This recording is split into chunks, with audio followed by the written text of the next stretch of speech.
Hello everyone. So today we are reading class 10 chapter number 1 that is chemical reaction and equation. ठीक है, इस chapter को एकदम easiest way में पढ़ते हैं.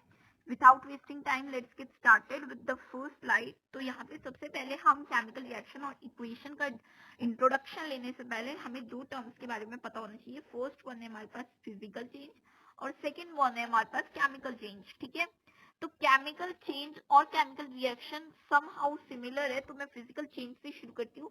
फिजिकल चेंज क्या होता है? जब किसी सब्सटेंस के आउटर अपीयरेंस चेंज हो जाए बट जो केमिकल आइडेंटिटी और प्रॉपर्टी थी पहले वाले की तरह सिमिलर है.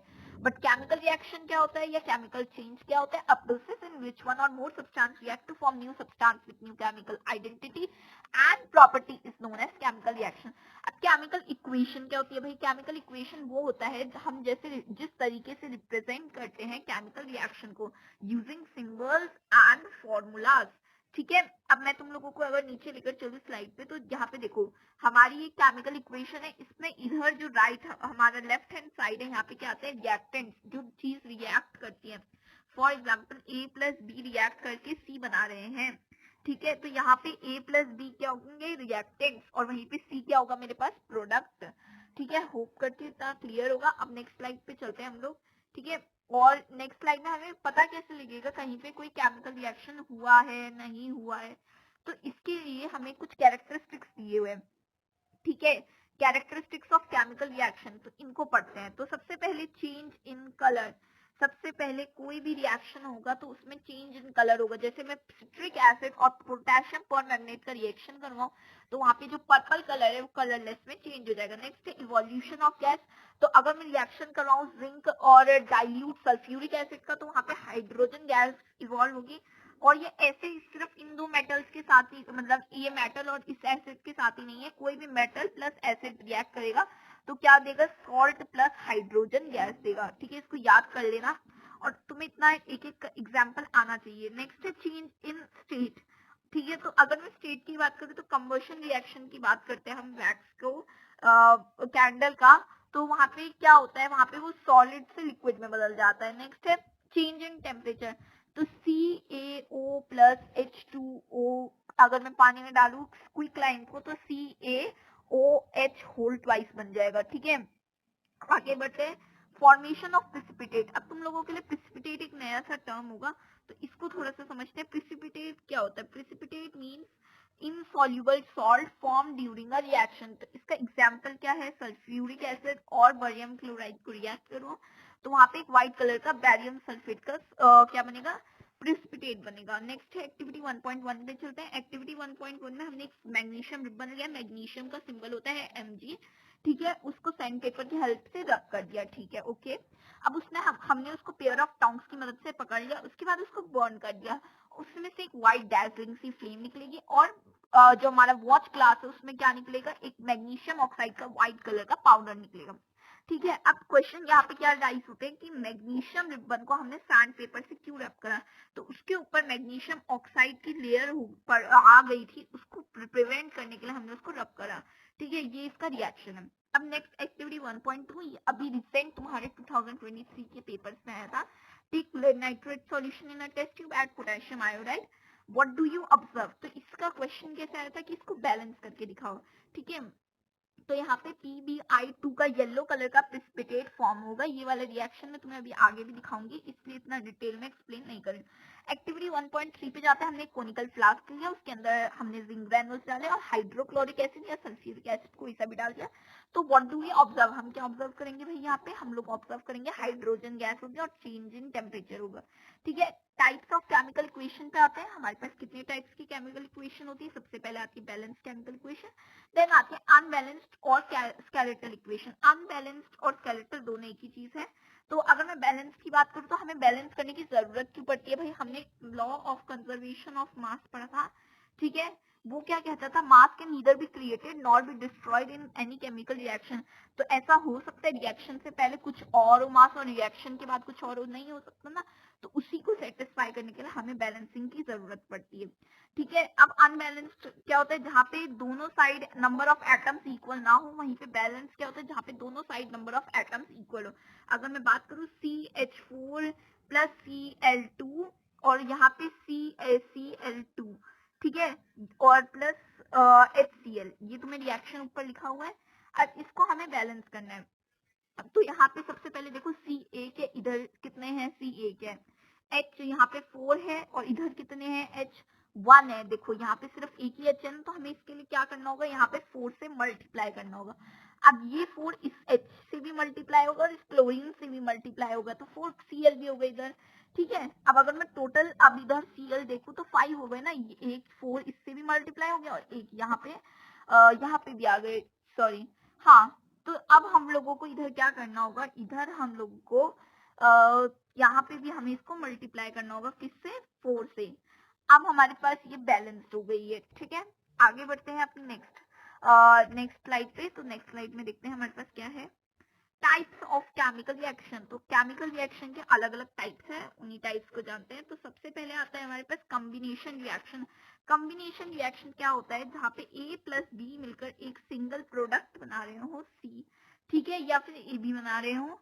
ठीक है, तो यहाँ पे दो चीज कंबाइन होकर एक सिंगल प्रोडक्ट बना रही है। फॉर एग्जाम्पल अगर मैं एक्टिविटी 1.4 की बात करूँ तो यहाँ पे CaO प्लस H2O डाला, तो यहाँ पे क्या होगा, CaOH का होल ट्वाइस निकलेगा और यहाँ पे हीट निकलेगी। अब जिस प्रोसेस में हीट निकलती है उसको क्या कहते हैं हम, एक्सोथर्मिक प्रोसेस। इसको थोड़ा सा एक्सप्लेन कर देती है। एक्सो तुम ऐसे याद रख सकते हो, एक्सोथर्मिक, ठीक है, एक्सोथर्मिक और एग्जिट, जहाँ पे हीट एग्जिट हो वहां पे एक्सोथर्मिक प्रोसेस हो रहा हो। ठीक है, एंडोथर्मिक भी एक वर्ड आता है, वो अभी हम डिकम्पोजिशन रिएक्शन में जानेंगे।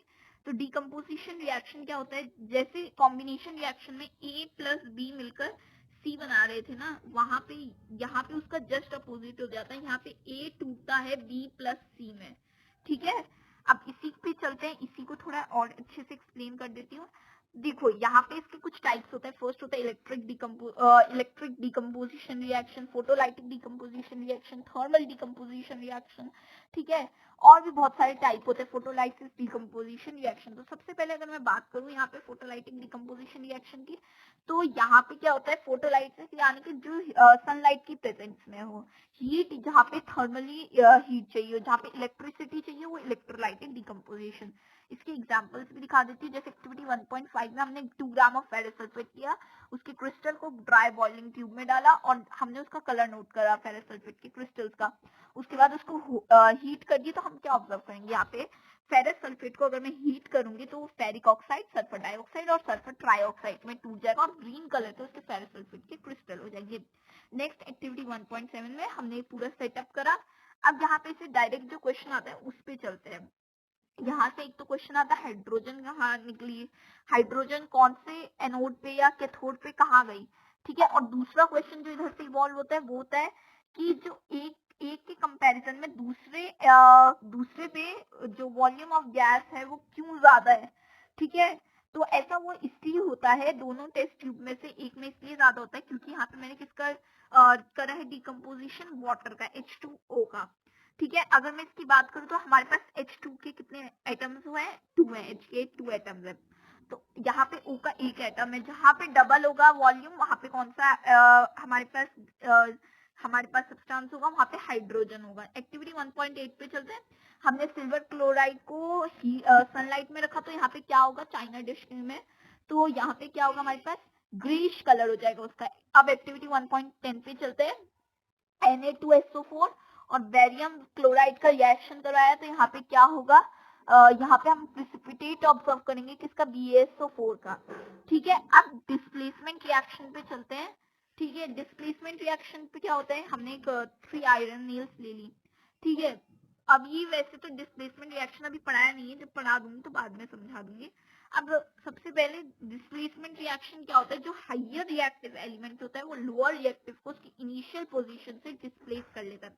हमारे अगर देखेंगे चैप्टर नंबर 3, ठीक है, तो चैप्टर नंबर 3 में पेज नंबर 45 में तुम लोगों को ये रिएक्टिविटी सीरीज देखने को मिल जाएगी।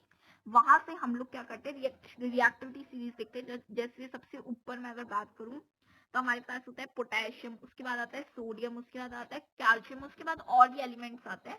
ठीक है, तो ऐसे ही होता है। अब यहाँ पे क्या है, जैसे अगर मैं बात करूँ पोटेशियम सोडियम की, तो अगर के पोटेशियम और यहाँ पे चलो अभी मैं लिखती हूँ, थोड़ा सा यहाँ पे ऐसे रफली एक्सप्लेन करिए, CNA, ठीक है, ये ऐसे करके ऐसे इन दोनों ने रिएक्ट करा और कुछ यहाँ पे एक और एलिमेंट रिएक्ट करा, चलो ठीक है, KNA, ठीक है, वैसे कोई रिएक्शन नहीं है बट फिर भी लेट सपोज, ठीक है, KNA रिएक्ट करते हैं CA से, ठीक है। अब यहाँ पे कुछ होगा नहीं होगा, क्यों नहीं होगा, क्योंकि जो रिएक्टिव हाईली रिएक्टिव है वो तो एक साथ है ना, और जो लीस्ट रिएक्टिव है वो अलग से है, और कॉपर भी ऐसे लीस्ट रिएक्टिव होता है। गोल्ड प्लैटिनियम जो होते हैं वो दो सबसे लीस्ट रिएक्टिव एलिमेंट्स होते हैं, ठीक है। अगर देखा जाए तो ए और बी, यहाँ पे एक सबसे शक्तिशाली की बात करूँ तो कौन सा है, सी है, तो सी ने बी के साथ दोस्ती कर लिया और ए को साइड कर दिया, ठीक है। ऐसे भी याद कर सकते हो, और भी मेथड्स हैं, तुम लोग जैसे इसमें कंफर्टेबल हो। अब डबल डिस्प्लेसमेंट रिएक्शन क्या होता है, यहाँ पे एक्सचेंज ऑफ आयंस होता है। अगर मैं बात करूं AB प्लस CD, ठीक है, और क्या देते हैं, तो यहाँ पे A D के साथ रिएक्ट कर देता है, A D के साथ रिएक्ट करता है और AD अपनी एक अलग से सब्सटेंस फॉर्म कर रहे हैं और वहीं पे BC एक अलग से सब्सटेंस फॉर्म कर रहे हैं, ठीक है। होप इतना क्लियर होगा। अब आगे बढ़ते हैं नेक्स्ट स्लाइड पे। नेक्स्ट स्लाइड में हमारे पास है प्रिसिपिटेट रिएक्शन। तो reaction in which precipitate is form by mixing of aqueous solution of two salt is known as precipitate reaction. देखो मैंने एक्टिविटी 1.2 की बात करी थी तो वो यही है। अगर हम लोग इसको देखेंगे तो PbI2 का यहाँ पे येलो कलर का प्रिसिपिटेट बन रहा है और ये एक प्रिसिपिटेट रिएक्शन का तुमको एक मैंने एग्जांपल दे दिया, ठीक है। आगे बढ़ते हैं एक्सोथर्मिक एंडोथर्मिक, मैंने तुमको बता ही दिया। जहाँ पे हीट एग्जिट हो रही हो उसको कहते हैं एक्सोथर्मिक, जहाँ पे हीट यूटिलाइज हो रही है उसको कहते हैं एंडोथर्मिक। जितने भी डिकम्पोजिशन रिएक्शन है वो सारे के सारे क्या है, एंडोथर्मिक, और जितने भी कॉम्बिनेशन रिएक्शन है वो एक्सोथर्मिक, ठीक है। ऑक्सीडेशन और रिडक्शन पे आते हैं, तो एडिशन ऑफ ऑक्सीजन और नॉन मेटेलिक एलिमेंट और रिमूवल ऑफ हाइड्रोजन, जहाँ पे ऑक्सीजन ऐड हो रही है और हाइड्रोजन रिमूव हो रही है उसको कहते हैं ऑक्सीडेशन, और जहाँ पे ऑक्सीजन रिमूव हो रही है और हाइड्रोजन ऐड हो रही है उसको कहते हैं रिडक्शन, ठीक है। ऐसे ही रिडॉक्स रिएक्शन भी होता है सिमिलर वे। अब एक क्वेश्चन आता है कि रिड्यूसिंग एजेंट बताइए और रिड्यूसिंग सब्सटेंस बताइए, ठीक है। तो रिड्यूसिंग एजेंट वो होता है जो ऑक्सीडाइज हो रहा और ऑक्सीडाइजिंग एजेंट वो होता है जो रिड्यूस हो रहा, ठीक है। अब तुम लोगों को ऐसे तो समझ में आएगा नहीं, जब क्वेश्चंस करोगे तो समझ में आ जाएगा फॉर श्योर। अब कोरिजन और रेंसिडिटी हमारे लास्ट टॉपिक है। कोरिजन और रेंसिडिटी के बारे में जानते हैं। कोरिजन क्या होता है, the process of slow down of conversion of metal into their undesirable compound due to their reaction with oxygen and water acid gases etcetera present in atmosphere. जैसे आयरन के ऊपर रस्टिंग हो जाती है वैसे ही और भी सब्सटेंस के ऊपर रस्टिंग होती है, जैसे कॉपर के ऊपर होती है, सिल्वर के ऊपर होती है, ठीक है। रस्टिंग, ओके सॉरी, कोरिजन होता है, सॉरी। रस्टिंग क्या होती है, रस्टिंग आयरन जब रिएक्ट करता है मॉइस्चर ऑक्सीजन और वाटर के साथ तब होता है, उसके ऊपर एक ब्राउन कलर का लेयर फॉर्म हो जाता है। रेंसिडिटी, यहाँ पे रेंसिडिटी क्या होता है, ये होता है basically oxidation of oil and oils present in food material, ठीक है। होप इतना समझ में आया होगा। अब यहाँ पे क्वेश्चन क्या होता है, कोरिजन को प्रिवेंट कैसे कैसे कर सकते हैं, ठीक है। तो कोरिजन के लिए हम लोग एक गैल्वेनाइजेशन होता है। गैल्वेनाइजेशन क्या होता है, जिंक का कोटिंग होना, ठीक है। ये चैप्टर नंबर 3 में पढ़ोगे तुम। और क्या होता है, और यहाँ पे कोरिजन के मेथड्स हैं, पेंटिंग, ऑयलिंग, और भी बहुत सारे मेथड्स हैं, तुम लोग इसको और डिटेल में पढ़ोगे आगे। अब थैंक यू। अगर चैनल पे न्यू हो तो सब्सक्राइब कर देना, वीडियो पसंद आई हो तो लाइक कर देना, और नीचे में ये PPT डाल दूंगी, तुम लोग वहां से पढ़ सकते हो और नोट्स बना सकते हो इसमें से, ठीक है।